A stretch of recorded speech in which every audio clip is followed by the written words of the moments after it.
All Looks right, ridiculous. hello everyone, and welcome to Season 2, Episode 1 of Star Trek Kongo. If this is your first time here, hello and welcome. What I would say is that you don't really need to watch past shows or past episodes of any of my content, but for this one in particular, we're starting to get to that point where you maybe want to catch up on VODs, but I'll still try to make it a welcoming experience all the same. And to get those VODs, you can go on my YouTube or any of the podcast solutions. Let's see, announcements this week. The JAG game still has applications open, so if you're interested in the JAG game of Star Trek Adventures, please do apply. Let's see what else I have in terms of announcements. Actually, it doesn't look like I have much, so let's just cut to the chase and have everyone introduce themselves and their characters, starting with the captain. Hello everyone, my name is Matthew. I play Captain Lee Tobin, an intensely religious Bajoran who is on his first command. Hello, my name is John. In Seattle, I play Jaro Terrell, the chief engineer of the Congo, and recently reignited pilot. Hey guys, I am Aaron. I play Lieutenant Commander Datig, former Chief Medical Officer of Deep Space October, current Science Officer and First Officer of the Congo. Moonlights as a JAG officer sometimes, and argumentative Tellarite.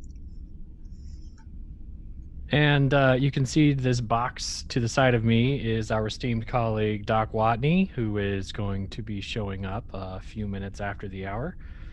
But in the meantime, you have the fortune of listening to my beautiful voice. I'm Dag. I play Congo's only Augment X-Borg.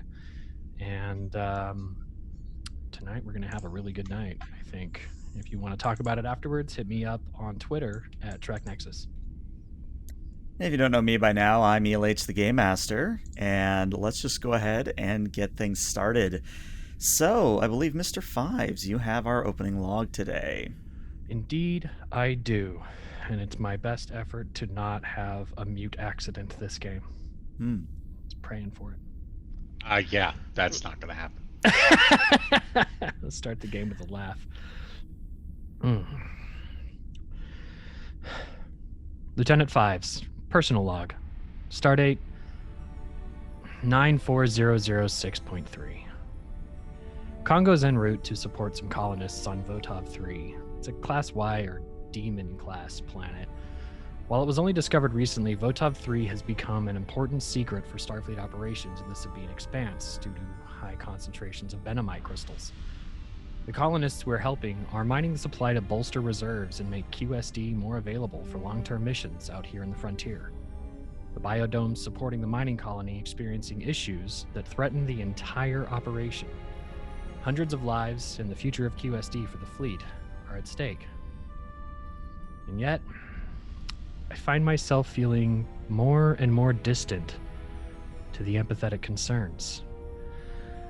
I would once have had stronger feelings about that, but my experiences on this ship have made me feel more primed for relying on my own abilities and tasks in the moment than those of my crewmates. There it is again. The subtle tug in the back of my mind. The allure of order over chaos. When I was liberated, I struggled to find myself. Maybe the therapists were right. Maybe all those friends I made at the farm were just a poor replacement for that need to be a part of the whole. I thought that I was genuinely trying to be Paul Tate again. More and more, I have begun to realize that I'm not quite Paul Tate. Not entirely. He was a bright, athletic kid with his whole future ahead of him. I'm looking back on a stolen past. Not quite human, not even Borg anymore. At the Festival of Gratitude, I wrote on my scroll, thanking that vestigial part of myself that was Paul. And I let him go. I can't keep trying to reclaim those 15 years anymore. Maybe this is the identity crisis everyone kept warning me about. One thing's for sure. Whoever I am, whoever I'm becoming, will need to be someone I'm comfortable being. Yeah, that's who I need to be. Lieutenant, are you all right? Captain. Yes, sir. Why? You are 5 minutes late for our crew evaluation meeting.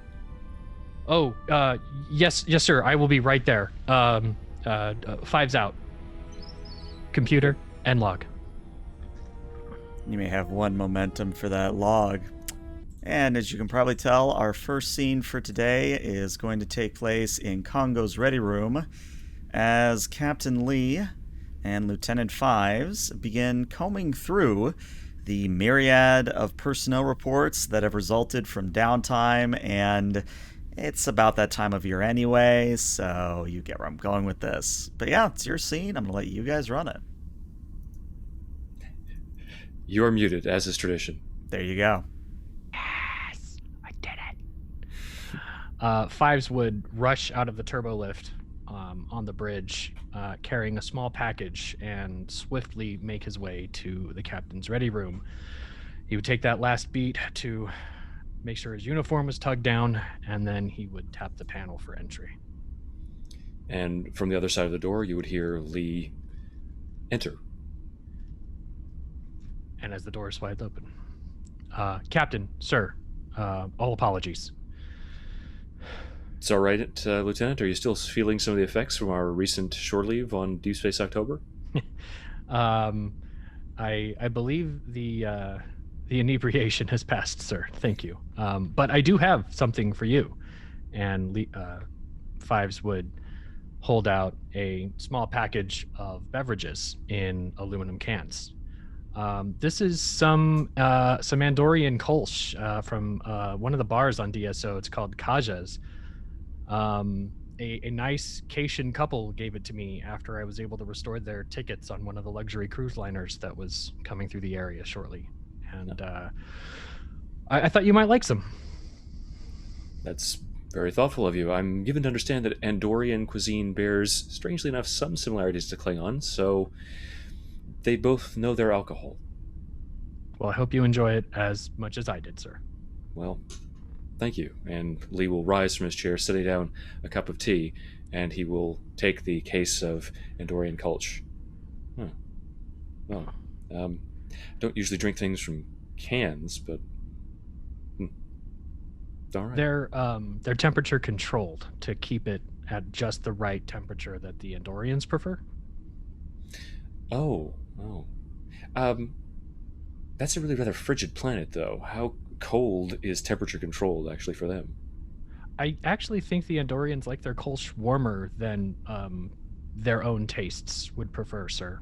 It's usually served at about 33 degrees Fahrenheit, or what is that, 2 degrees Celsius? It's still quite frigid. Nicely chilled. Okay. Well, thank you, Lieutenant. Speaking of beverages, can I get you anything before we start? And Lee would set down the case on his desk and then return to his chair. A Sumerian sunset, sir, if you don't mind. Certainly. Computer, one Sumerian sunset. And of course the replicator does create. But one thing I would say is that the moment the glass is materialized and you pull it away, the replicator sort of blinks for a moment as if it's trying to replicate something else, but then it just sort of stops. Is it still operational, as in the panel lining is still functioning, or has the replicator actually ceased to function? I mean, you're looking at the panel, it's lit up, though if it's working properly, you'd have to order something else. And Lee would then go over to his desk and retrieve an engineering tricorder. Just give me one moment, Lieutenant. There seems to be something, out of sorts with my replicator. Right. So, first roll of the game, if you could roll me a Reason Engineering difficulty of 1. And if you have power systems or anything related to it, that would be a good focus. I have materialization systems. That would work for a replicator, yes. and I'll give you an extra die, or a momentum for an extra die. All right. And that's 3 successes, so you actually get 2 momentum right back. And what you see, Lee, is that whoever did the maintenance last on your Ready Room replicator, they forgot to connect it to the main ODN line in proper fashion. So it's almost like a small short circuit that is present. Easily fixed. I mean, all you have to do is pull out the panel, connect the wire back where it should be, and you're good to go. Well, this actually is an excellent segue into our conversation about crew evaluation reports, and I know exactly where we can start. The individual who just performed maintenance on this replicator last. I'll deal with that myself later, though. Right. So, crew evaluations, Lieutenant. Yes, sir. I've been looking over some of your reports regarding our lower decks officers. Ensign Prin, I believe, you had quite high praise for his comportment on your recent away mission to the derelict vessel. Yes, sir. He is absolutely capable of separating his personal feelings from the mission at hand to a degree that I am not familiar with in most officers. It's quite laudable in the moment. On the downside, in social settings, it can come off to be quite insensitive. But at least he's consistent. He knows who he is. Well, there's something to be said for surety, although overconfidence in one's own skills or identity oftentimes leads to inflexibility, a rigidity that can be, well, destructive. But on a personal note, anything else that you'd like to add? About Ensign Prinzer. Yes, I mean, to conclude our conversation, I've only met him really once at that rather fascinating exchange that we had during the Bajoran Gratitude Festival. That was really interesting. But no, sir, not on as a professional in regards to a colleague. I think Ensign Prin's performance has been above expectations. All right. Any officers that you wanted to call to my attention? Ensign Rowan, sir. I kind of feel like I'll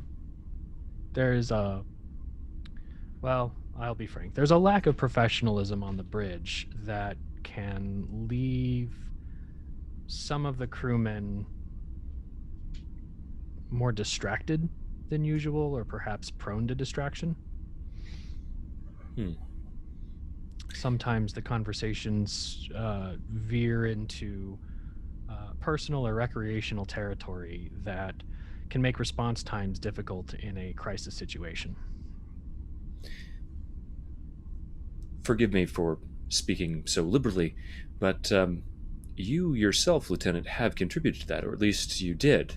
I've noticed that you're less disposed to engaging in such, I don't want to say frivolous conversations about entertainment, media, or the like, but, well, there's been a change in your behavior. You used to revel in that sort of thing. Yes, sir.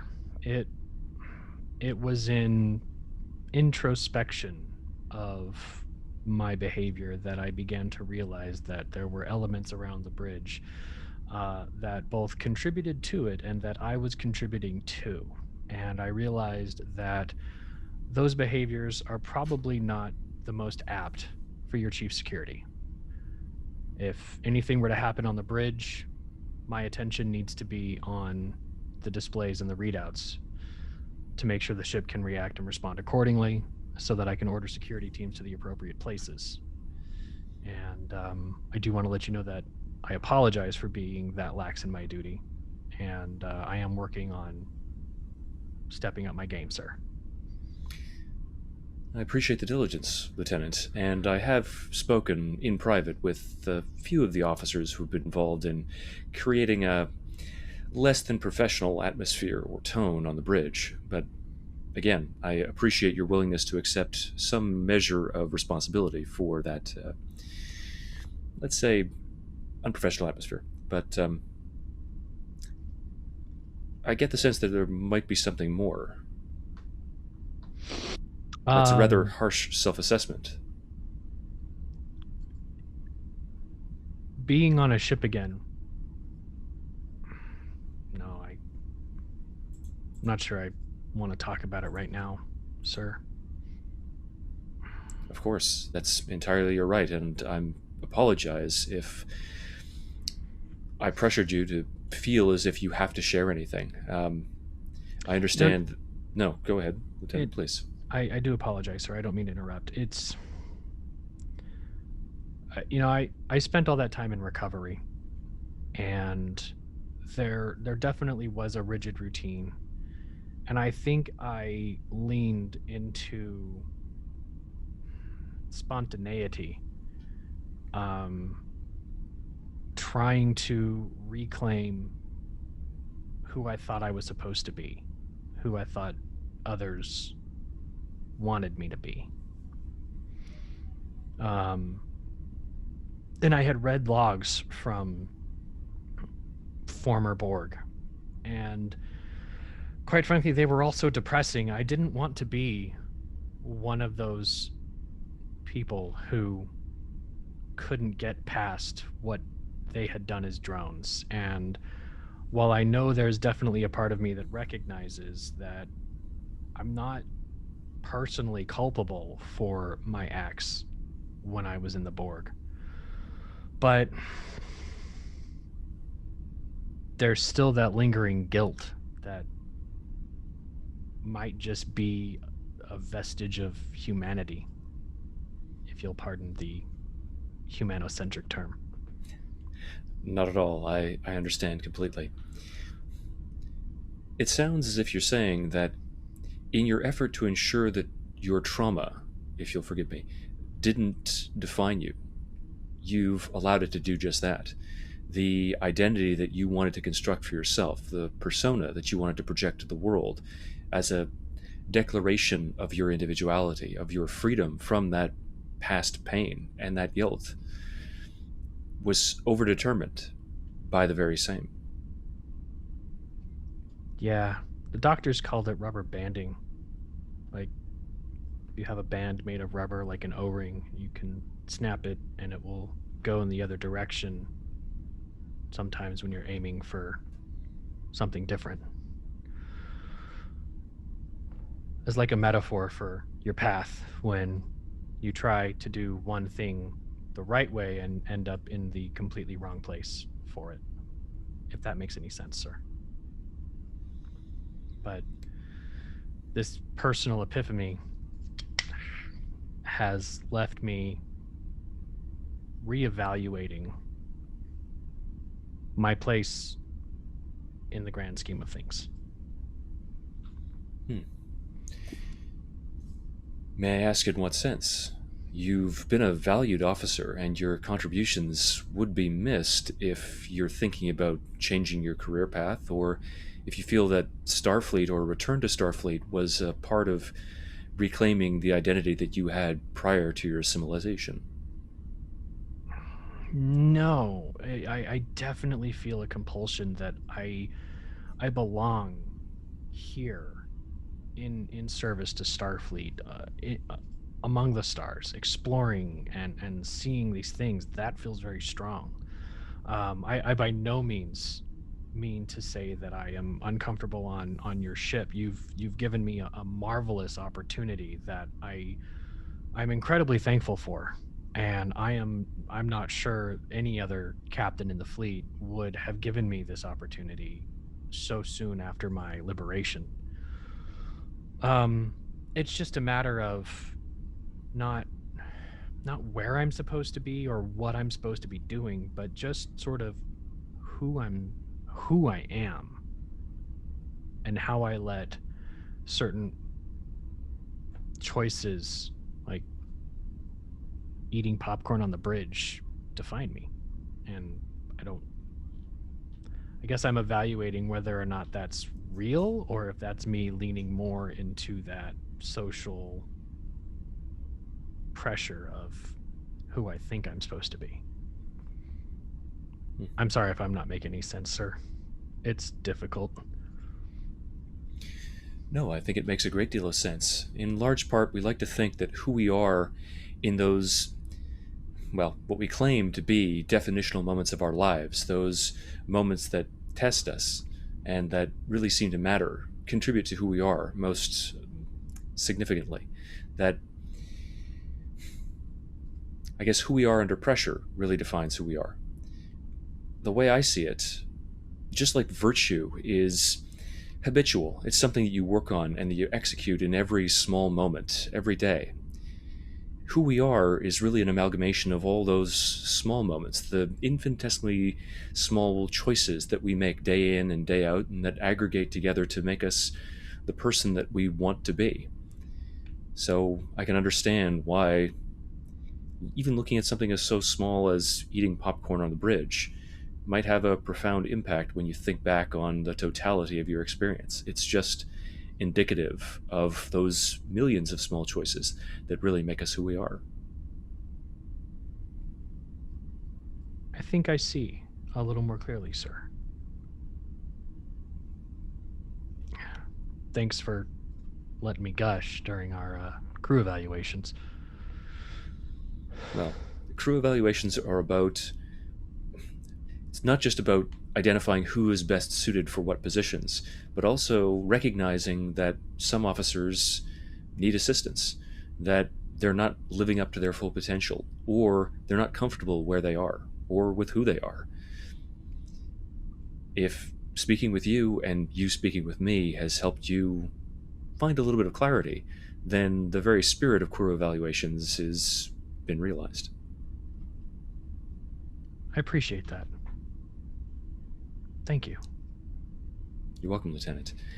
And if ever you want to talk again, even if I haven't been all that helpful, my door is open, and I'm sure that the same is true for any member of the crew, whether it be Commander Datig and his acerbic advice, or someone like Jaro, who might understand where you're coming from even better than anyone else. I will keep that in mind. All right. Shall we continue? I believe so. So, That's where we as can you fade two, back to the DM. as you guys get back into it, Watney, let's get Watney in here. Hop on in. And as we get Watney situated, I can at least set up the next scene. Watney! Alright, let me fix cameras. So, we sort of cut to the sick bay of the Kongo because, well, you know, you're just sitting in your office, minding your own business, having a good time, when, the most unexpected person walks in, a certain Ensign Jaro. And I believe you two know what you're doing in your scene, so go for it. Oh, Ensign. Or was it Lieutenant yet? No, it was Lieutenant at one point, but no, it's Ensign. Flip, flop, flip. Yeah, what can I do for you, Ensign? Come on in. Well,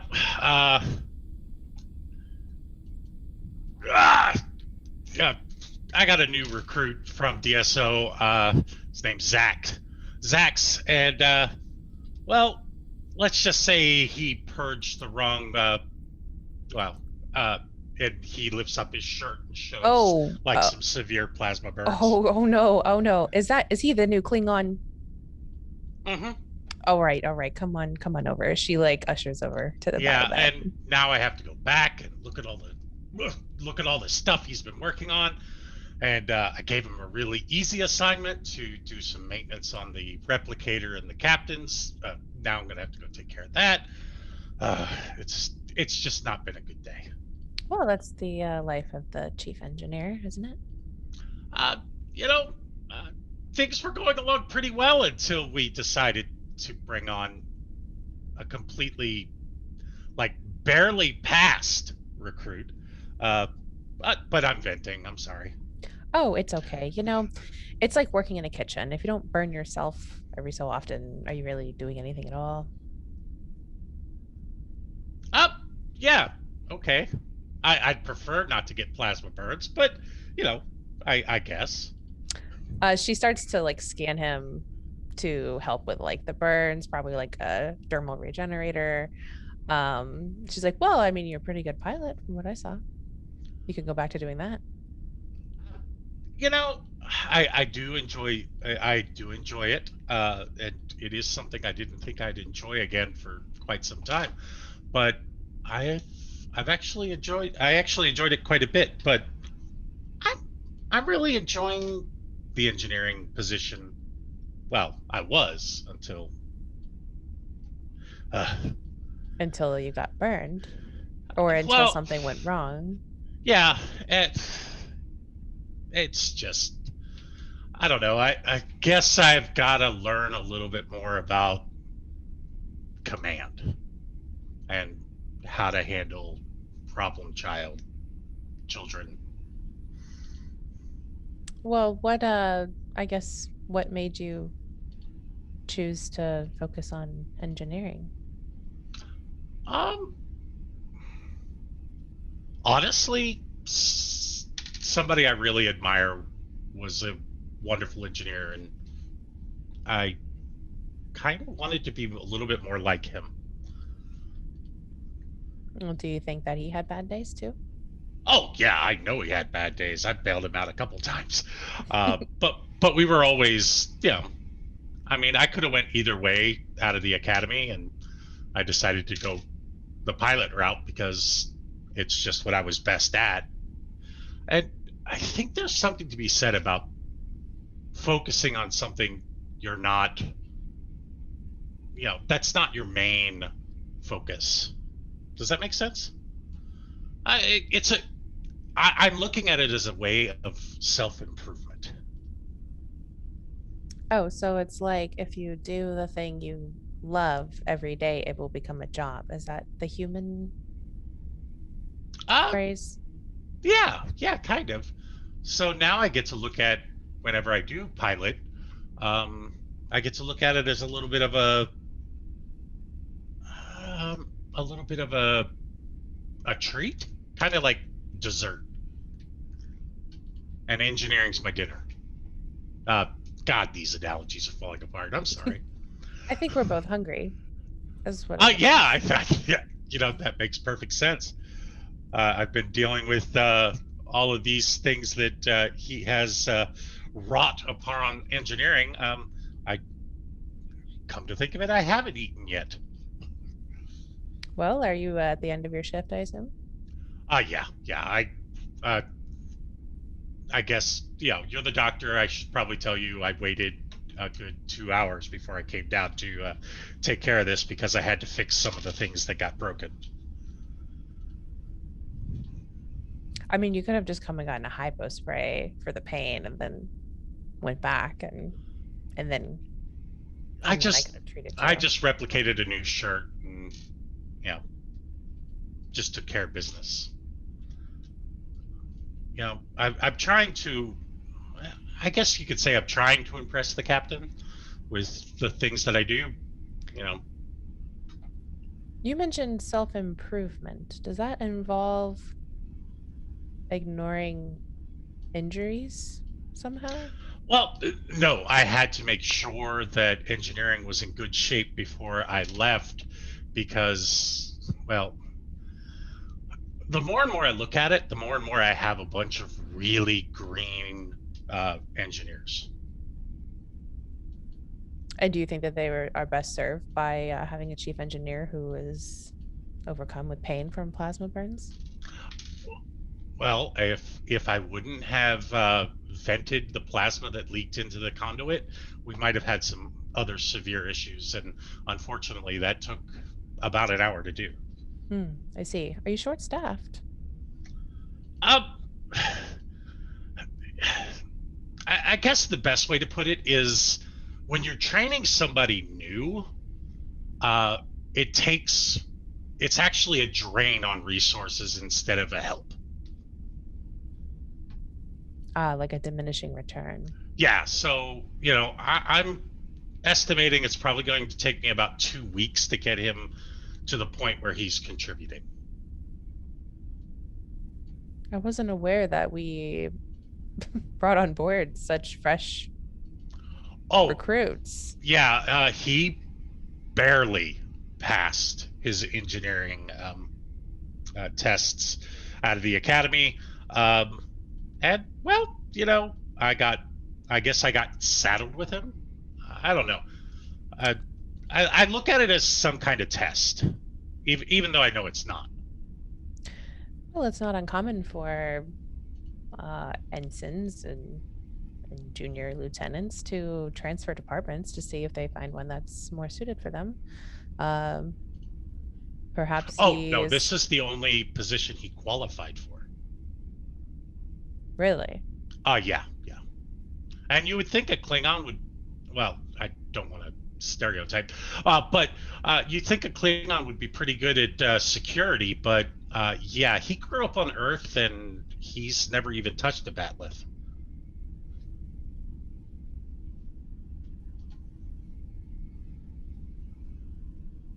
Well, Yeah, he is the most non-Klingon Klingon I've ever met. a Klingon that was raised on Earth. That's silly.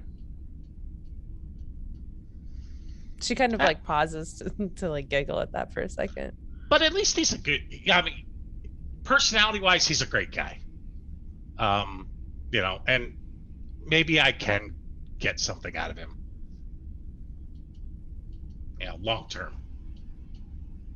Do you feel that you're suited, for that, to be able to do that? I mean, it sounds like you're juggling a lot. It sounds like you're trying to impress the captain, trying to make sure you don't get injured, trying to train new recruits.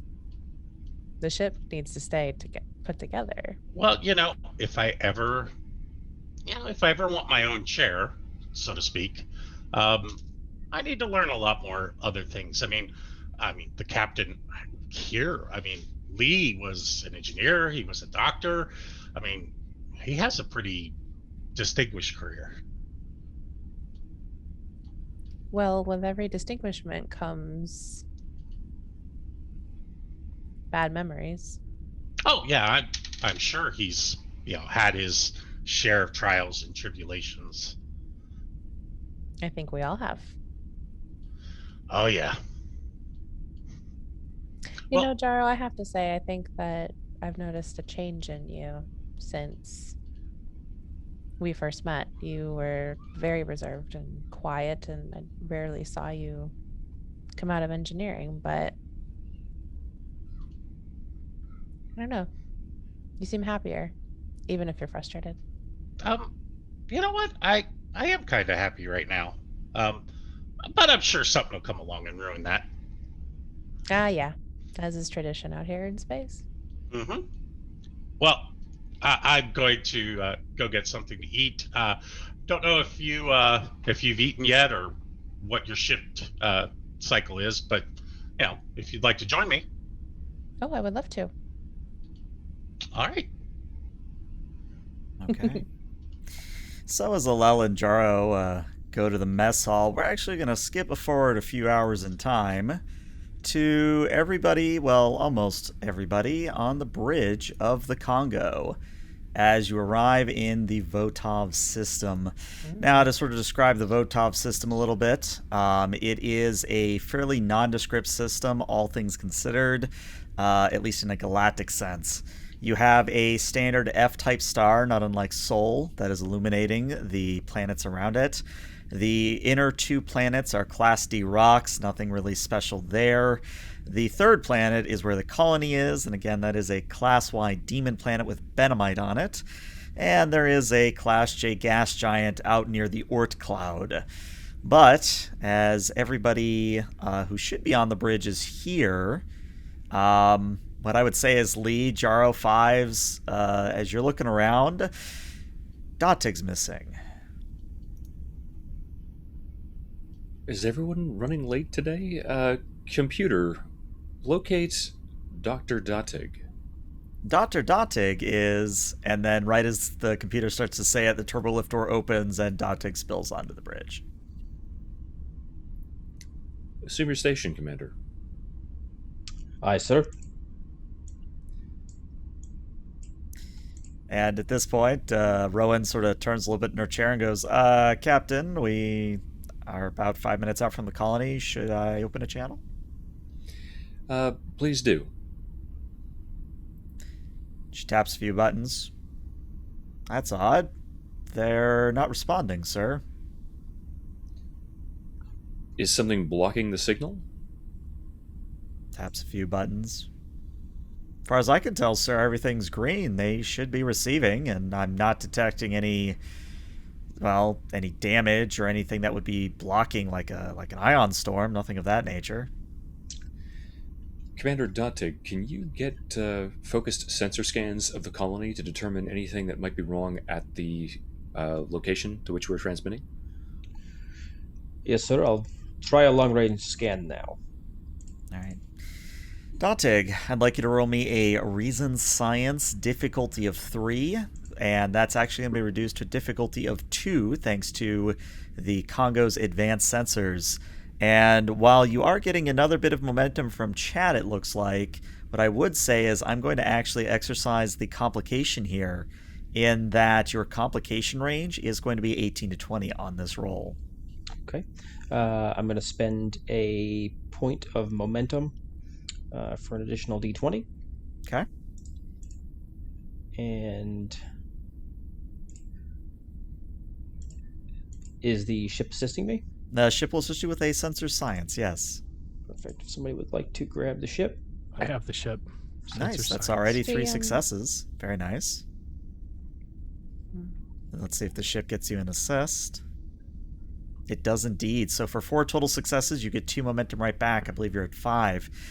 So Dotig, what you're noticing is actually it's nothing to be alarmed about. As you compare the sensor readings to what you know of the colony, or at least what's in the database, your best guess is that they're running the drill, like the main drill, and the interference from said drill is blocking their outgoing transmissions. Captain, I don't think there's any reason to be alarmed. Seems like the colony is engaged in active mining operations, and of course the mining of benamite crystals with the equipment that they have will generate significant subspace interference, which will effectively block communications.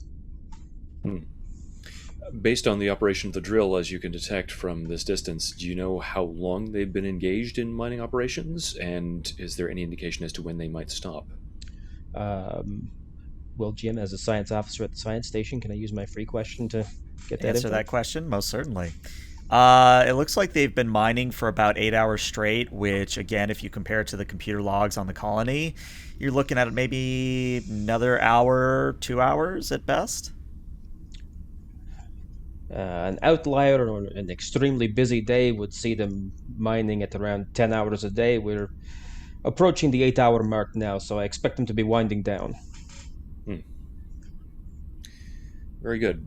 Ensign Rowan, when we arrive, please place us into standard orbit around the Demon-class planet.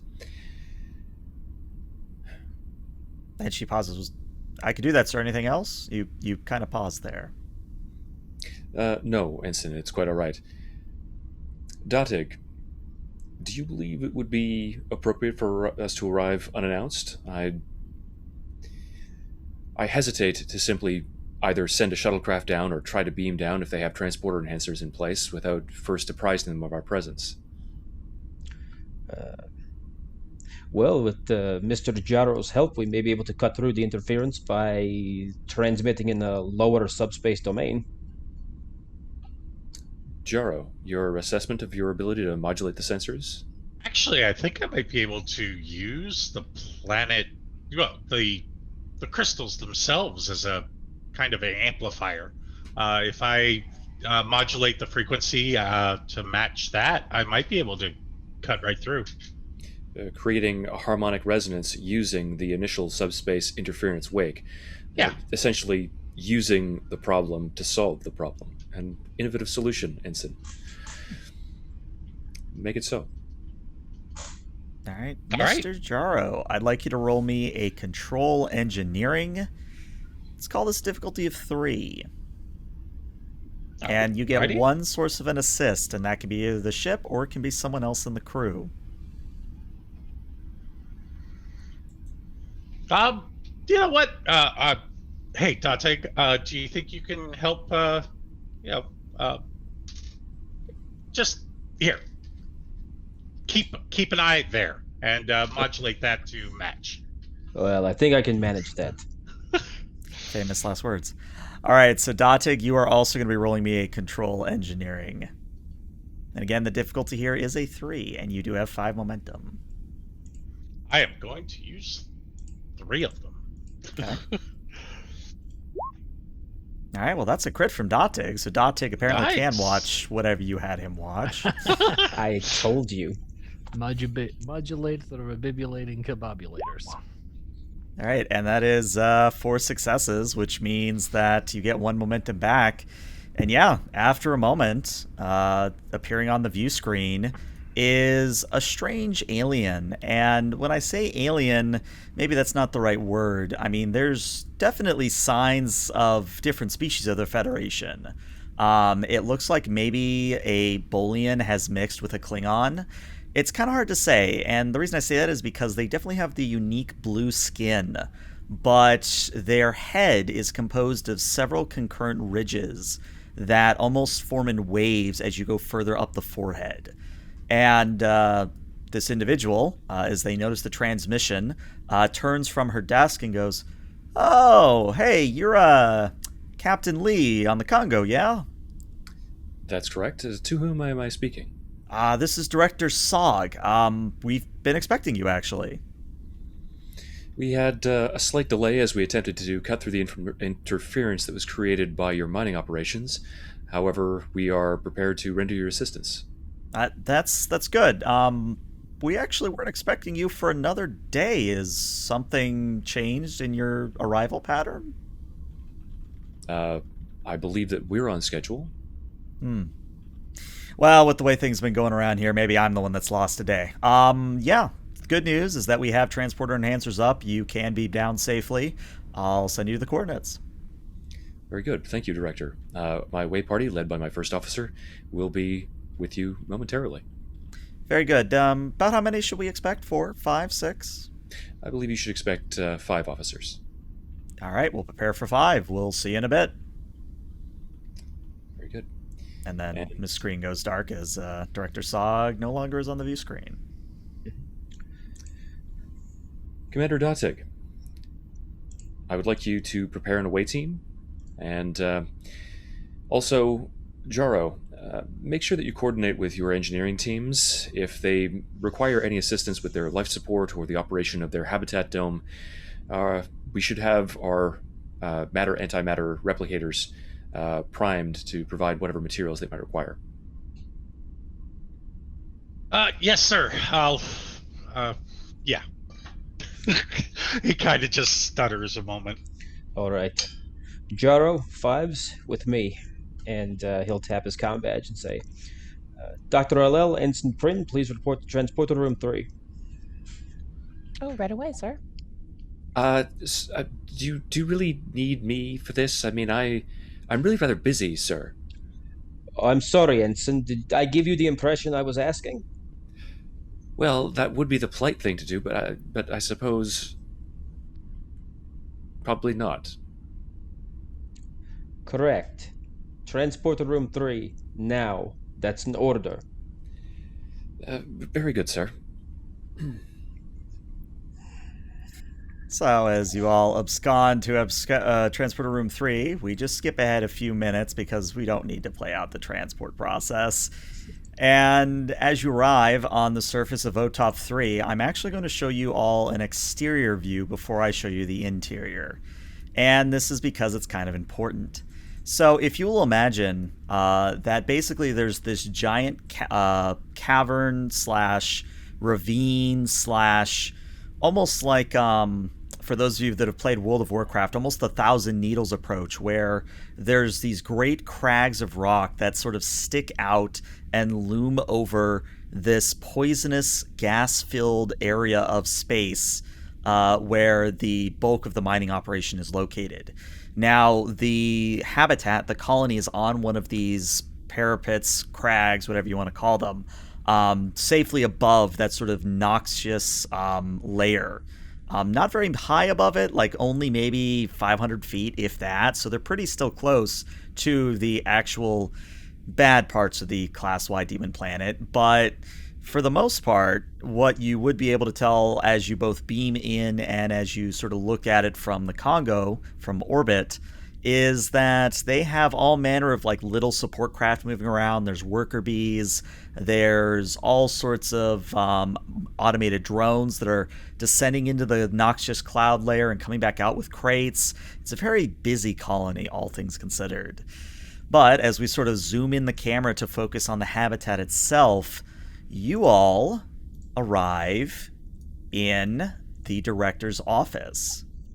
And as you materialize in, what you see around you is a circular room with a single desk in the middle and only a chair for the director. But the director stands up immediately as she sees you beam in and says, "Ah, yes, you must be the first officer I was told about.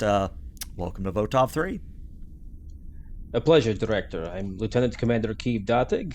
This is Lieutenant Fives, our Chief of Security, Ensign Prin, as well as Ensign Jaro, Chief Engineer, and Dr. Alel, Chief Medical Officer." Pleasure to meet all of you. And she makes almost like a conceited effort or a concerned effort to like look at you carefully and memorize your names. Well, Lieutenant Commander, where would you like to begin? I mean, I know this isn't a Starfleet standard operation we're running here, but since you are kind of our main clientele, I'm sort of at your mercy here. Well, I'm given to understand that there's some sort of issue with the biodome itself. Can you be a little more specific? Of course, I'd be happy to. And she actually sits back down and waves a hand over her desk. And in the circular space around you, holo emitters begin to activate, and it forms a holographic view of the biodomes in wireframe fashion. And she actually points out a few spots in this wireframe where the normally green lines have actually got like these little red X's over them. And she points at them and says, "Well, for those of you that have the engineering bent, we've noticed an uptick in microfractures, and we don't know where they're coming from. We patch one, and then the next day it's back. It's very, very confusing, all things considered. It doesn't really make sense what's causing them or what even could be causing them at this rate." And he'll just point to one of the currently displayed fissures and say, "And this is some sort of support strut." Well, in a sense, yes. And what I'm going to do is I'm actually going to let everybody see this handout. You should all see a scans of Votov III colony. And if you need a way to represent that, let's just say that maybe as the director talking, you've pulled out your tricorder and done a few scans of your own.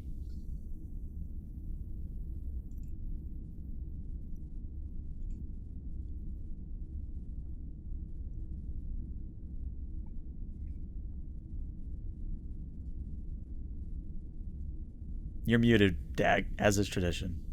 It's okay. I'm talking to my tricorder. Good tricorder. Lieutenant Commander, I'm detecting a series of microfractures. Some of these look like they might be sealable from in the interior, but a lot of these are going to require some EVA work to assess further. That, and we really need to get to the source of the issue. We really need to find out, the drill might be a little deeper than it's been before, and, sending off a resonance that's, creating these microfractures. But, that's just an educated guess. We might do well to check out what the vibration tolerance of these domes is supposed to be, and if the drill is exceeding that, perhaps there's an unexpected level of density that it's at, and it's creating an enhanced vibration. Exactly. Perhaps it may also be prudent to check that the depth of the drill isn't causing micro tremors so deep underground that we can't feel them. Well, gentlemen, And- I hate to be sort of a damper on your parade, but that was actually the first thing we checked. As far as we can tell, the drill isn't causing any excessive micro vibrations. It doesn't actually seem that the drill's related at all. If I can direct your attention to this wireframe here, and she kind of points to a part of the dome that is somewhat disconnected from the main part that has the drill in it. We're seeing microfractures in parts of the domes that aren't in any way related to the drill or even connected to it. That would suggest an external cause.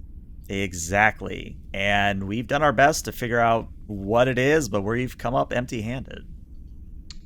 May I ask, is there any kind of pattern to the appearance of these microfractures?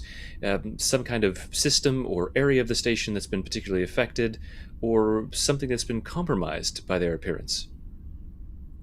Nothing really that would come to mind, but you're happy to have you look at the data yourself. And she kind of swipes it over, and you get a download on your tricorder. And when was the first time that you noticed these microfractures in your sensor records? Well, it actually happened when the secondary mess hall began a decompression sequence. Nobody was harmed. We got everybody out in time, but let's just say I had some very, very angry mining people that day. I imagine. And how long ago was this?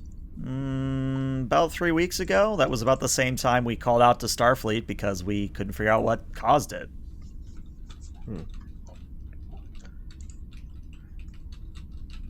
Well, we'll happily take any of the data that you have and cross-reference it with perhaps some scans from orbit. We'll get to the bottom of it, though. Might we also be able to see the initial area that was affected, this commissary that you mentioned? Be more than happy.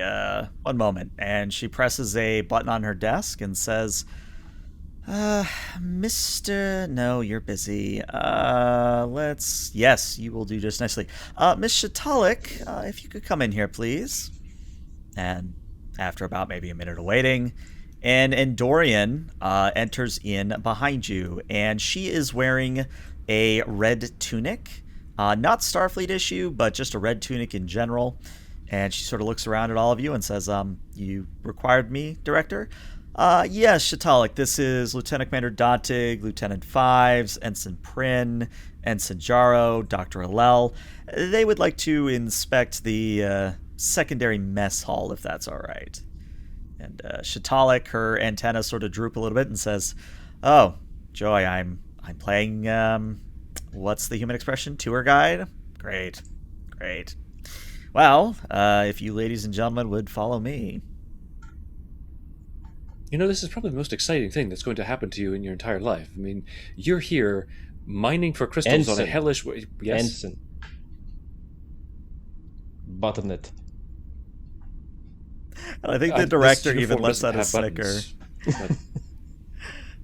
But Um, I don't know what you mean, sir. It means shut up. You see, if you should just be more direct about your utterances. That would really make your orders more comprehensible. Ensign? Not yes. Please shut up. Oh, you see, you understand how to be polite. I appreciate that. Yes, sir.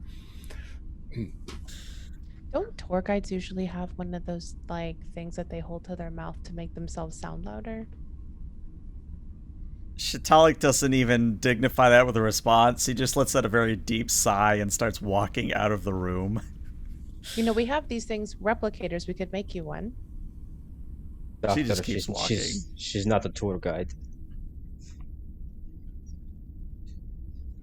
She's not a very good one, that's for sure. Oh, Tati's gonna follow her. Yeah, we'll see about that, friend.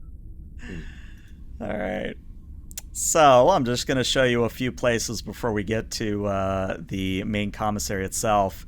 So Shatalik does actually take you by to see the main drill. And the drill itself is quite massive.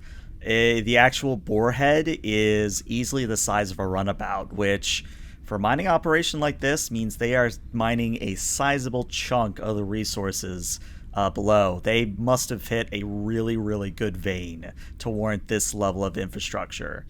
If it matters, what you notice is that not all areas of the drill itself are atmospherically contained, or at least they are quote-unquote open to the air. But what you would notice is that every once in a while you see just the subtle shift that would indicate there's a force field over the area. So it's still atmospherically sealed. It's just not, shall we say, an actual roof structure overhead, if that makes any sense. And what you are also seeing is that there are all manner of alien species, not just Andorian, Bolian. You're seeing Vulcans, you're seeing Klingons. Hell, if you even look carefully enough, you'd see a Tholian doing a little bit of work, which is extremely odd and rare. But Shatalik actually just kind of writes it off like it's all normal, where she's like, and as you can see over here, this is main drill shaft. We've been mining this vein for about the last about 2 months. We think it'll go for about another 3, and then we're going to have to relocate everything you see here to another Craig and basically redo it from scratch. If it matters, I could list off what we're actually pulling per hour, but you probably don't care about that, so we're just going to keep on moving. And you actually go back inside into a corridor, which is definitely not Starfleet issue. This is civilian almost to the T. And what I mean by that is that it is not the wide, expansive corridors you'd expect on a Starfleet vessel, the sleek sort of carpet and walls. No, what you're exposed to is essentially a modular corridor, which is grungy, a bit dirty. In general, the lighting isn't solid. It's sort of flickering and is provided by these LEDs, which are both yellow and white, so it's kind of this mixture of light that doesn't really work well. And in general, the corridors are cramped with people coming to and fro.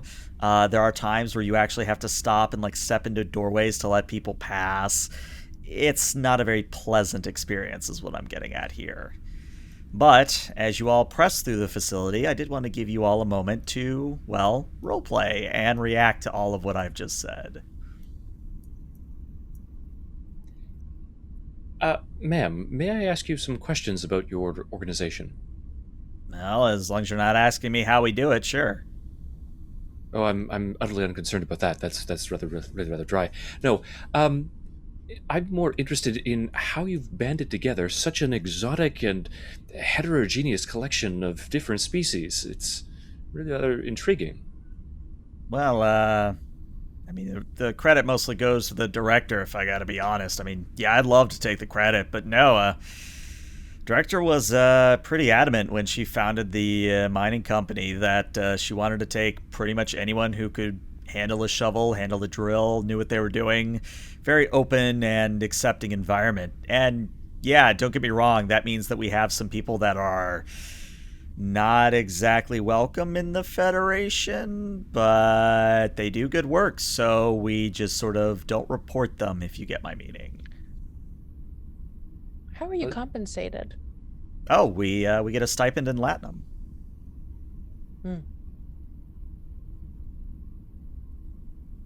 Interesting. Might I inquire as to the identities or nature of these individuals who would not be welcome in the Federation? Not that we intend to report them or anything like that. No, it's simply that I mean, if there's someone who holds ill will against the Federation, I'd like to know it. And Chitalik actually stops and turns to look at you directly and says, "You're fun at parties, aren't you?" I think so. Burroughs just behind him, shaking his head no. Well, as much as I would love to give a response to that, we're actually here.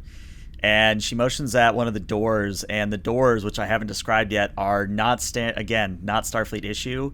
Instead of it being just a double door that opens up, it's actually almost a spiraling fashion, like an iris that just sort of opens up, almost Stargate-like, if I had to use a metaphor here. But the iris sort of opens up, and what you see inside is a mess hall in disarray.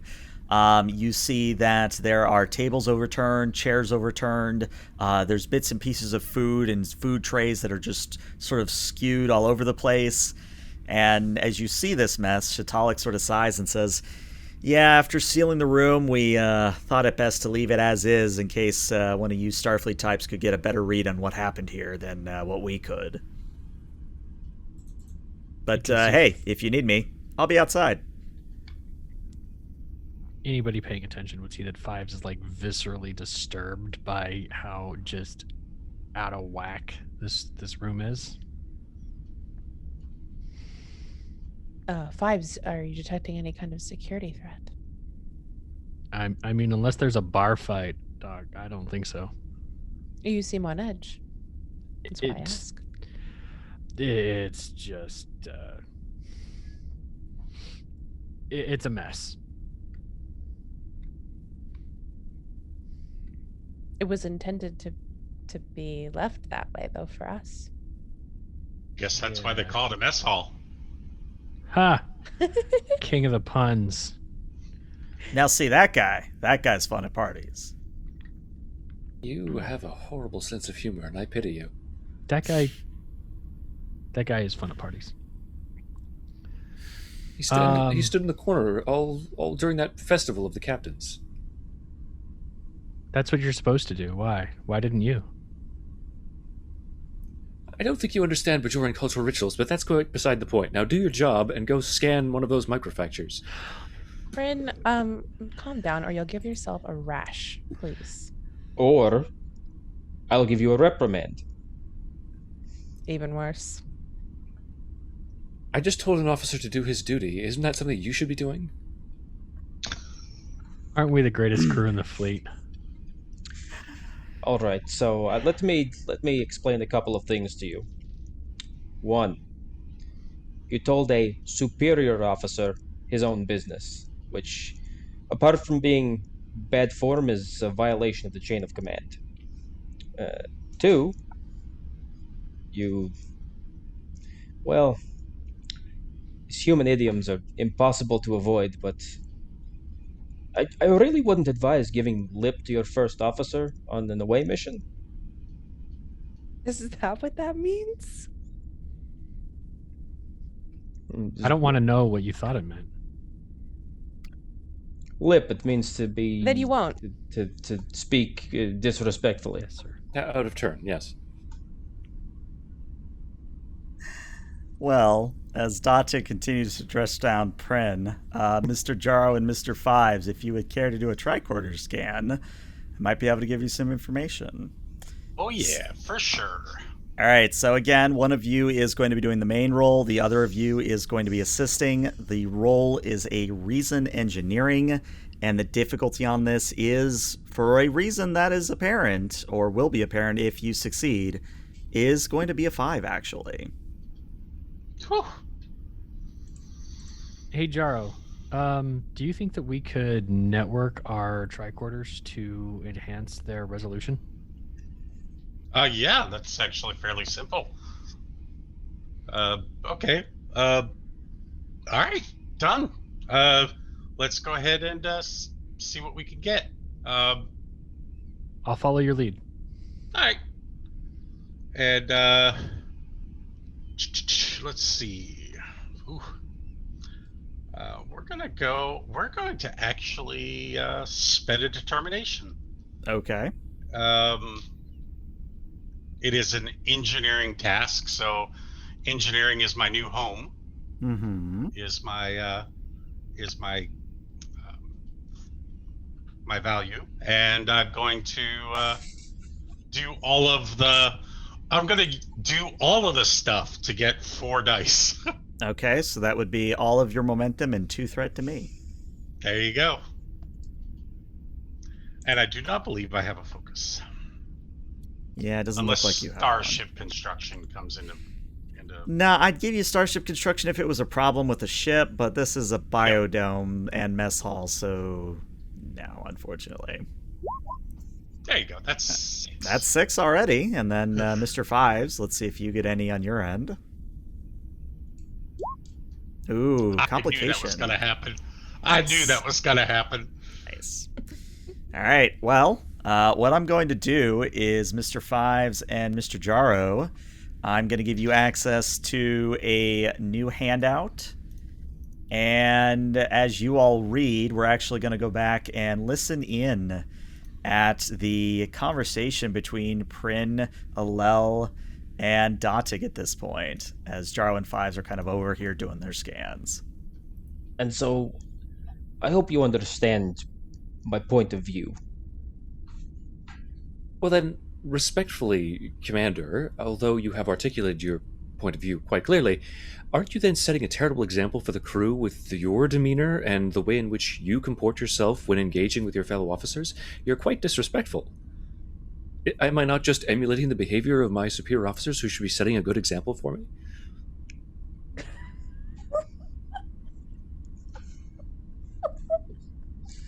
I appreciate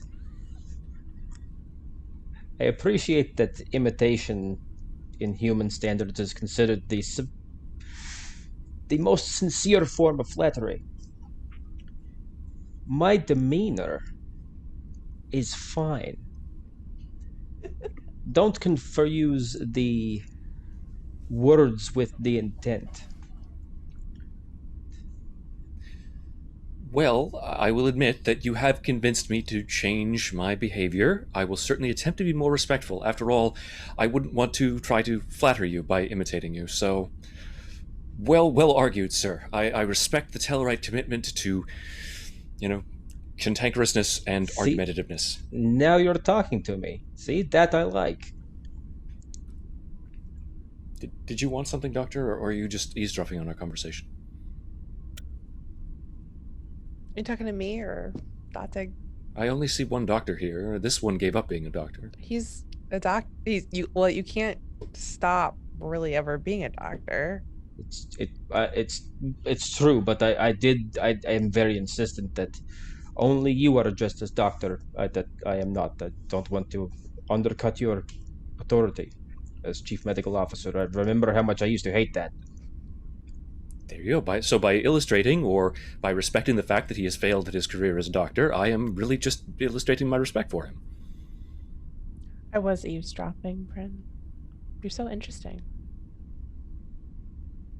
Ensign Jaro, are you seeing what I'm seeing here? Yeah, I don't know how we're getting so much theta radiation, but we're gonna have to just check to make sure that the reactor is converting the antimatter correctly. I'm sorry, Ensign Jaro, Mr. Fives, theta radiation? Pardon me, Lieutenant Commander. Yeah, this whole area is flooded with. Well, I mean, it's not toxic to us right now, but over a long period of time, it could pose a threat. But there's lots of theta radiation here. The mystery is that there's nothing in range that should be producing theta radiation. Even the reactor that powers the colony converts all the antimatter waste into energy. Such as that's probably why Jaro was like, we need to check out the reactor to make sure it's doing it right. Which I agree with. Agreed, and I'm just having a thought. Theta radiations in sufficient quantities can disrupt subspace communications. Maybe that's an exacerbating factor in our own communication difficulties rather than the drill itself. Could be. Completely academic at this point, but why would so much of a concentration be here in this room? Indeed. And is the theta radiation in any way connected to the microfissure issue? Oh, definitely. I wonder if there's some kind of like conflict going on here between the various groups that have been signed on. I mean, surely there's within the Federation, there's, I just think that there's potential here for different races to be bringing history where it shouldn't be, if that makes sense. Do we know how many civilian agencies might be operating here in competition with each other? Not offhand, but I know somebody who could tell us. If I may, Commander, there's also the possibility that this operation may not be all that appears. If they're mining something other than the benamite crystals, could anything valuable or potentially dangerous be extracted from a demon-class planet such as this one that would be, well, responsible for the creation of this theta radiation? And that's what I think we should look into as well is, this is a civilian operation. And yes, they did ask for our help. I think if they are doing anything sideways, I don't think they're going to just come out and tell us, sir. No, of course not. That would be remarkably short-sighted on their part. They can simply wait for us to fix the problem, leave, and then go right back to doing what they were doing. But the bottom line is, if they're doing anything untoward or dangerous, and the Federation is a client of theirs, then anything that they do indirectly reflects on us. Oh, yes. I think we've turned more into a investigation of sorts, sir. Well, And at this point, actually, Shatalik sort of sticks her head back in and says, "All right, so are you guys done in there?" And then she actually nearly gets brained on the head as the door immediately slams shut, or at least circles shut in a forceful fashion. And as you all sort of look at the door, like, what was that about? What you hear are decompression alarms as all around you, the mess hall begins to shift and move as atmosphere begins to leak out. And that's where we're going to take our 10-minute break. So we'll be back in about 5 to 10 minutes. Stick around. All right, welcome back, everybody. If you're just tuning in, the away team from the Congo has gone down to inspect why the hell there's so many microfractures occurring within the biodomes of a class-wide demon planet mining operation colony, when apparently the part of the station, part of the colony where all this started, is turned into a death trap, perhaps literally, as the entire away team is trapped inside a mess hall as it is decompressing. And that is where we will resume. Again, the alarms are blaring all around you. The hazard lights are flashing. You hear the hiss of escaping air. What would you all like to do? Look for a way out. All right. Well, what I would tell you is the Or door towards the you word. just came in, if you were to go up to it and try to open it, will not open. The other door that is on the opposite side, same thing there, where you're tapping at the buttons on the side of the door, nothing's happening. So are we in like a tube? A tube is actually kind of close to what I had in mind. It's more of a trapezoid than it is a tube, but same general design. And we're in the mess hall. Mm-hmm. Okay. Ensign, would you like to scan this door to find out how we might open it or what's keeping it closed? Well, before we're all dead?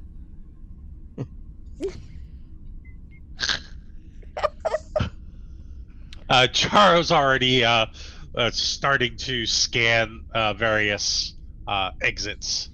While Jaro is scanning, Fives is looking for a manual release junction that he might be able to shoot to trigger either a force field or a physical door to cover the space of the breach. All right, we'll handle that in turn. So first things first, Jaro. Reason engineering, difficulty of 2. And based on that, we will play Republic. Hey, Genesis also gave you a momentum, so feel free to take that into account. I will spend one. Are there any cameras? In the mess hall, you're not seeing any recording equipment. All right, well, Jaro, with 2 successes, what you find is that the doors themselves appear to be... Let me actually start that sentence over again. So you remember how I said and have made it somewhat clear that this isn't a Starfleet operation? Mm-hmm.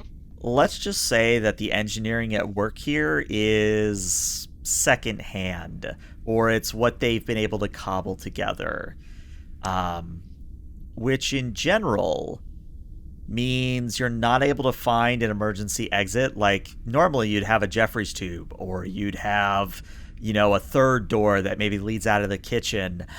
None of that here. In fact, the more you look at what you're sort of contained in, the more you start to wonder, why the hell did I come in here to begin with?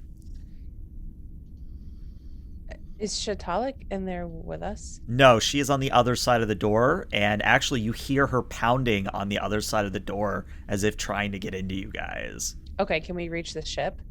You can certainly try. I would like to tap my comm badge and say, this is Alel to Congo. We are trapped in a decompressing chamber. Can you get a read on us? All right. Well, what I would say is that if you give me 2 momentum, I will say that the communication advantage you created earlier in the adventure has taken place. But if you don't give me that 2 momentum, Congo isn't going to be able to hear you. Given that we don't seem to have 2 momentum. We don't? Of course, that No, was we got intentional. 1. The DM did that on purpose to generate threat. Mm-hmm. Well, it's just the create advantage momentum spend that we could do at any time. So 1 momentum and 1 threat. Do you want to do that? Do we want to do that? I- And I'm do we fine think with it. this is worth spending momentum on? It would be nice if we can maintain communication with the ship. That would be quite nice. Question, GM, based on what we would have understood when we beamed down. Yes. Is the transporter enhancement field in operation over the entire facility, or is there only one location in the complex where it's One in location, effect? and it's the offices where the director was. Hmm. So transporting out could be complicated. Well, we could still call for help from our people. Assuming the theta radiation is dispersed enough to allow a coherent subspace signal. If we give you the threat and momentum, does the signal get out? It does. The Congo will hear you. Go for Yes. Let's give it to him, yeah. Take it. it. So yeah, Lee, you're sitting on the bridge when a frantic Alel calls you over the comms. Yes, Lieutenant? Sir, we're trapped in the mess hall on this facility here. It's decompressing at a rapid rate. I don't know how long we have. The atmosphere is being drawn out. I see.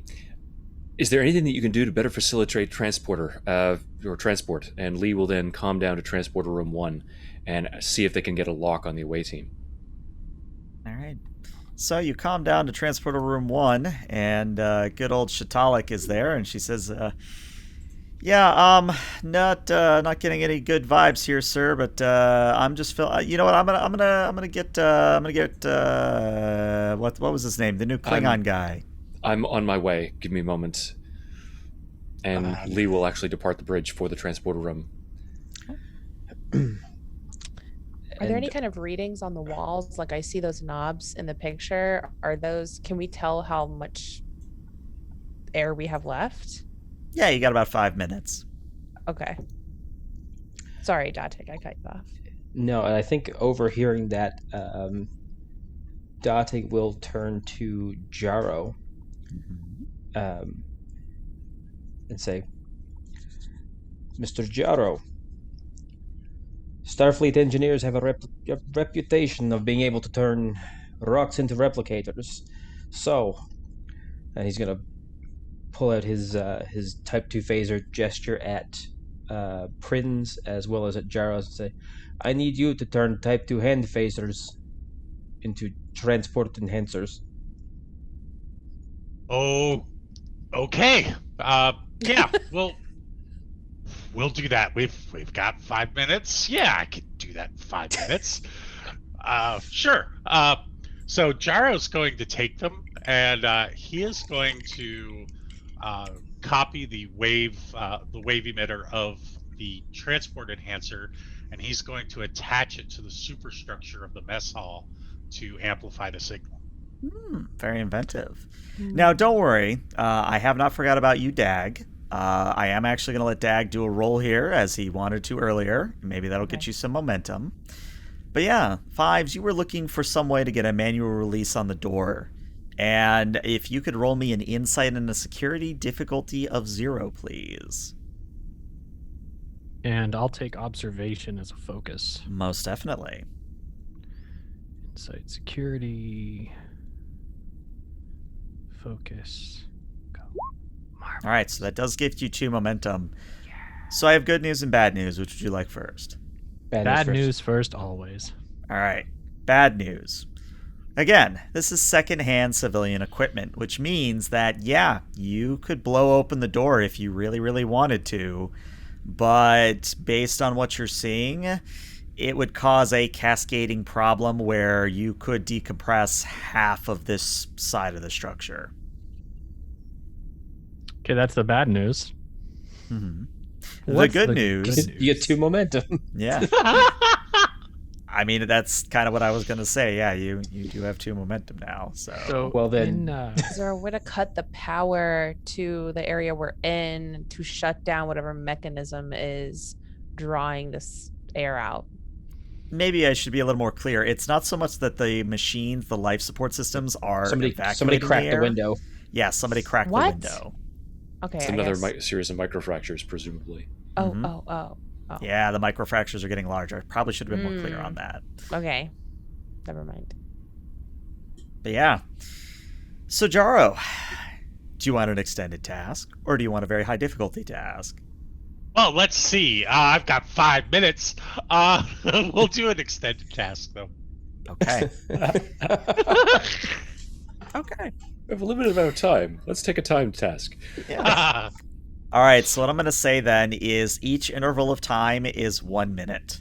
So by default, spending no momentum on the roll, you take 2 minutes for each attempt at it. And what this is going to mean is I'm actually going to lowball what you need here, but it is going to be a little bit hectic here. So the work track is only going to be a 10. The difficulty is going to be a 4. The magnitude will also be a 4. And I'm going to say that the resistance will be a 1.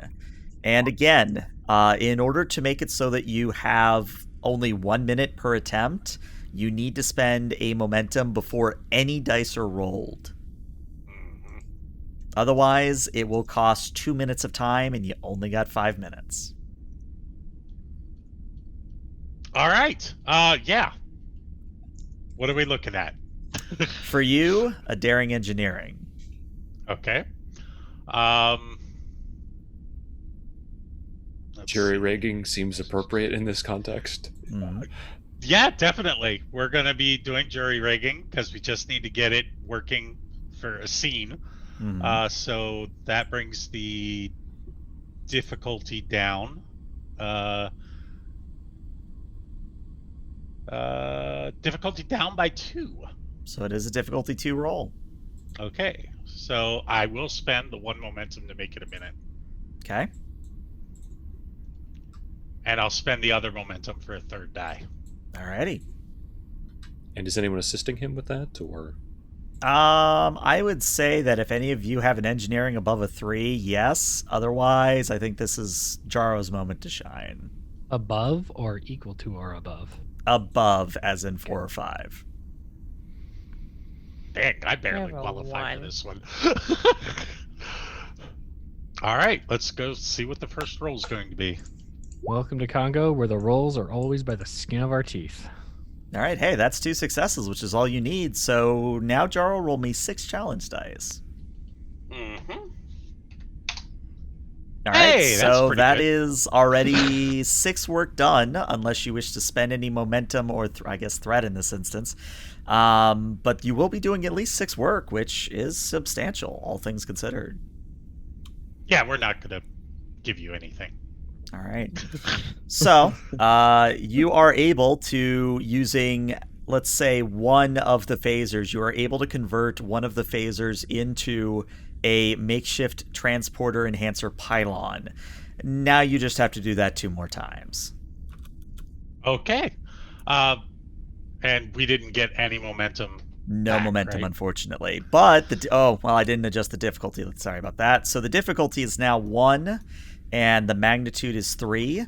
I mean, honestly, all you really need to do here is it's going to come down to the skin of your teeth, but you just need to get 2 more successful rolls to pull this off. All right, here we go. Here's the first one. Hey, That look. gets you a momentum even. But because you rolled without telling me, that is going to take 2 minutes. I didn't have momentum to spend, and I wasn't going to give you thread. All right, just so you know. So. All right, I knew. So 6. Yep, 6 challenge dice. You got it. All right, now do you wish to spend the momentum you just got to reroll zeros, get rid of the resistance? If I get rid of the resistance, that basically completes the task, right? No, you would have 1 more roll remaining, but it would be at a difficulty of 0. Yeah, let's. That'll come down to the last. Last 2 minutes. Yep, Yeah. that's the trade-off. It only minute, 5-minute mark. Yes, That's beautiful. it is. All right. So, Jaro, Phaser 2 takes you a little bit more time, and it sort of starts to hum as you put it in position. At this point, the air around you, everybody's starting to feel the air is heavy, the air is thick. You're starting to sweat a little bit. It's becoming very, very uncomfortable in this mess hall. But, Jaro, you just need to not roll complications here. It's a very easy task. No pressure. Yeah, thanks. Yeah, we're gonna go for it. I am going to roll 3 dice, so I will give you 1 thread after all. 1 threat, all right. All right, and with 2 successes, you get 2 momentum. Now you just need to not fail on the challenge dice. Yeah, you're fine. All right, so what happens is, right as you start to your vision starts to sort of tunnel vision, and as you're finding your limbs sluggish and your brain starting to shut down, Jaro, you get that last phaser working as a transport enhancer, and you set it down, and now we have the really important roll. Captain Lee, you need to now make a successful transport roll. So let's break it down. The target is not on a transporter pad, difficulty 3. The destination is a transporter pad, it's difficulty of 2. Actually, no, it stays a 3, sorry. You have advanced sensors, that's what brings it down to a 2. You're doing it from a transporter room, difficulty of 1. I'm an idiot, and needed to spend threats, so we're just going to bump that up to a difficulty of 4 again.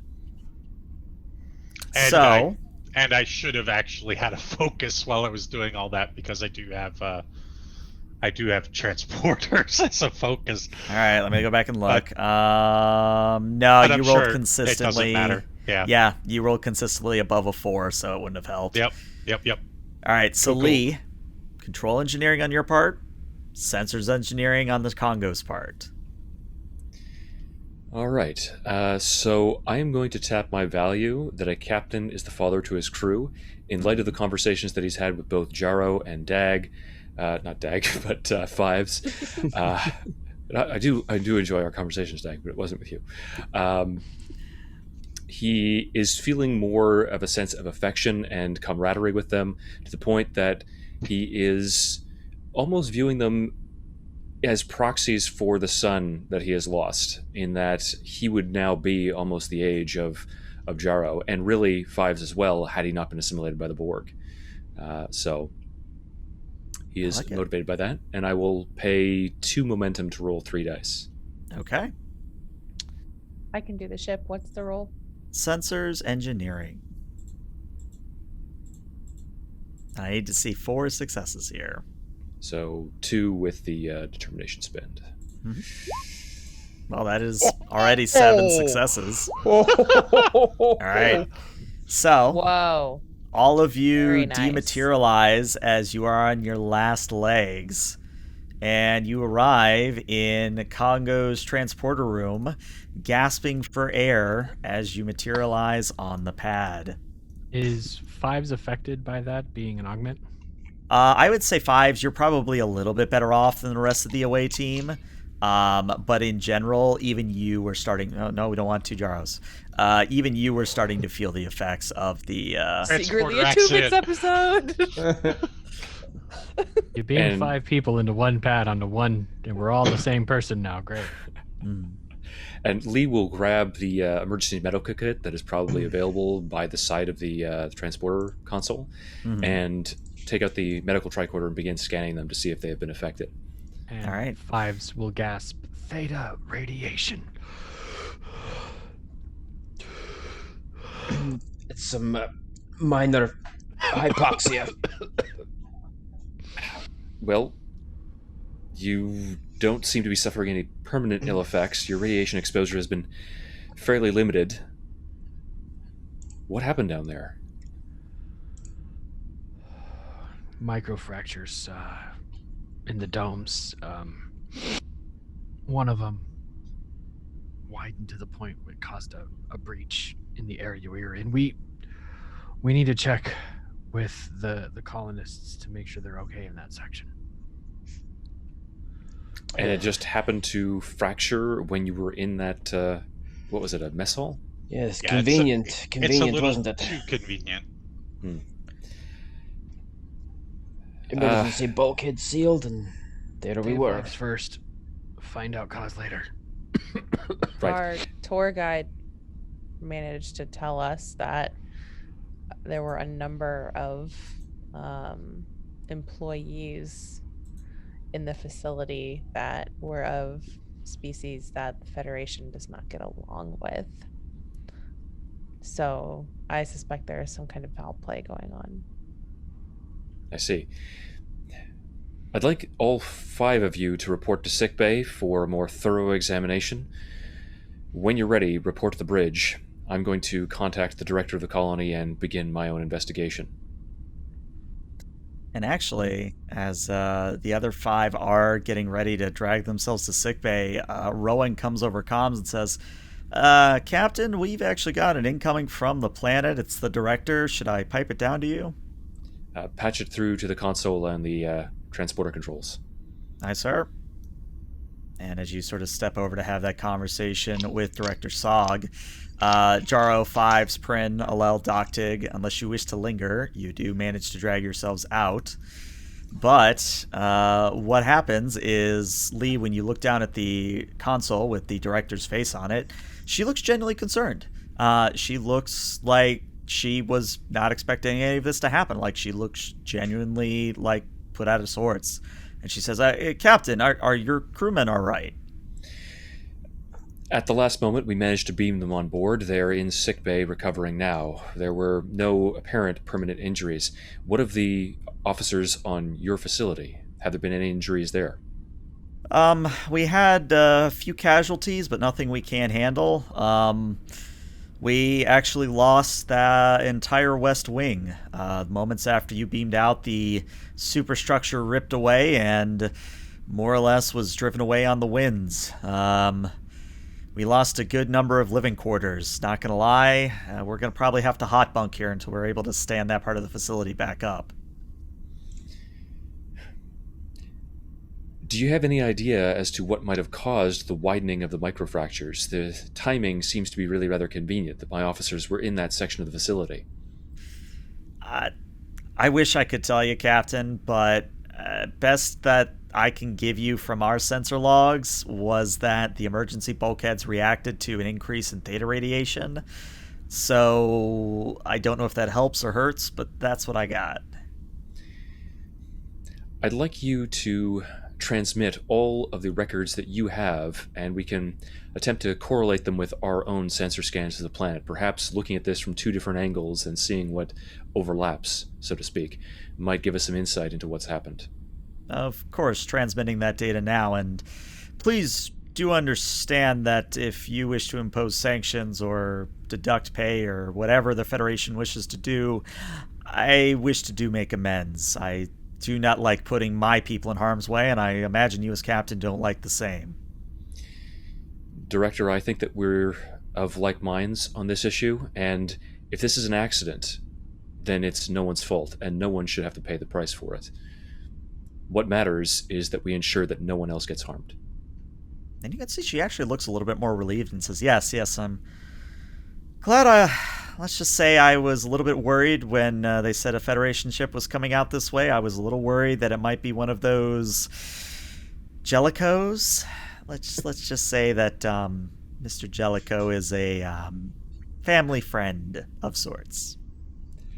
His reputation is legendary. That's one way of putting it.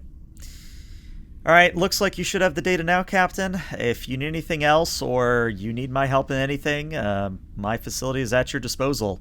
Do want to let you know, though, that mining operations will resume tomorrow evening at approximately your time, 6 p.m. ship time for you.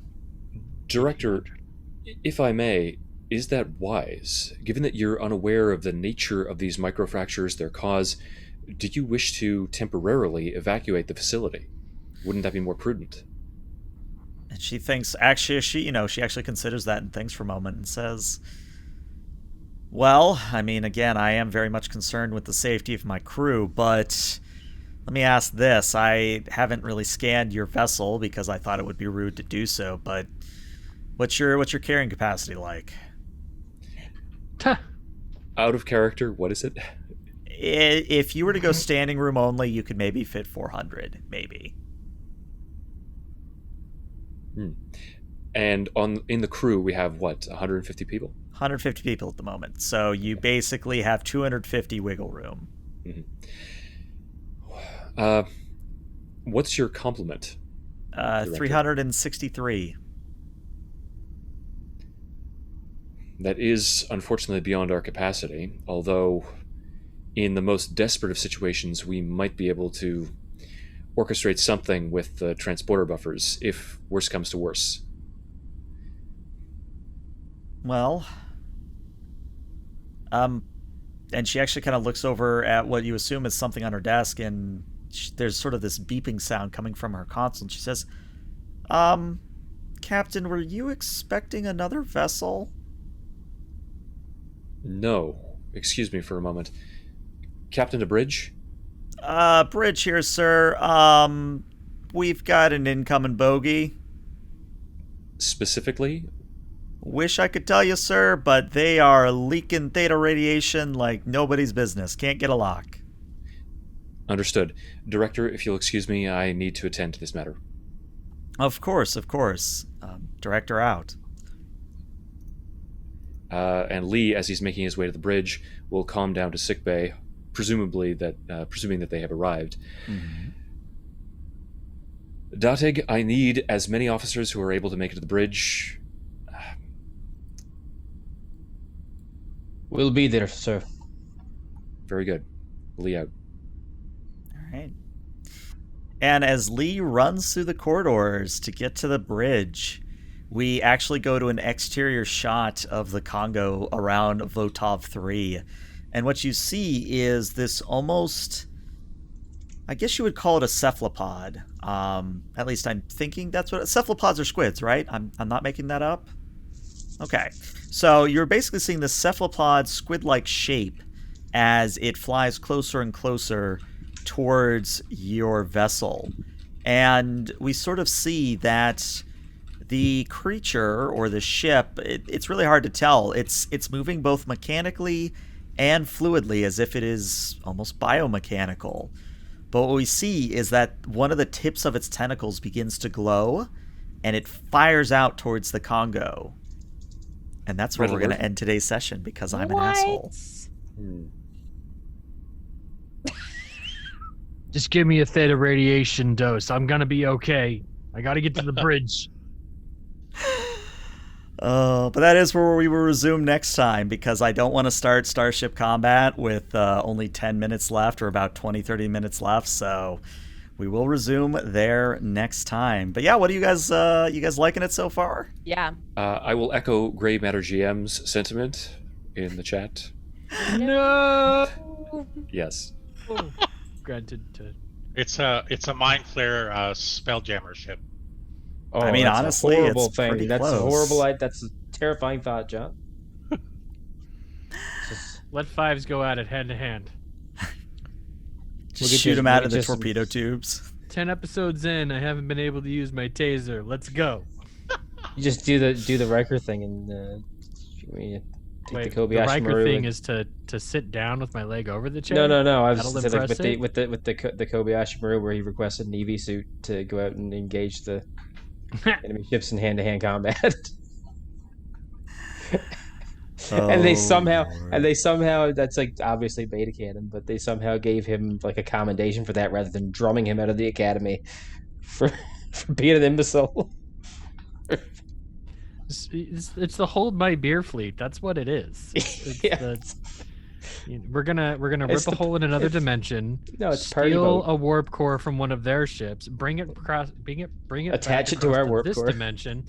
Attach it to our warp core so that we can form a torus, and then rewrite every paper that's ever been written on theoretical physics since the beginning of time. But you almost it's like the Kegger fleet, where it's like, man, that guy's crazy. I want to party with him. That's why the Vulcans leave us alone, because they're like they get stuff done. We don't know how. They just do. Yeah. All right. Well, this is where I'm going to end the recording for YouTube. So Twitch, stick around, but YouTube, see you later.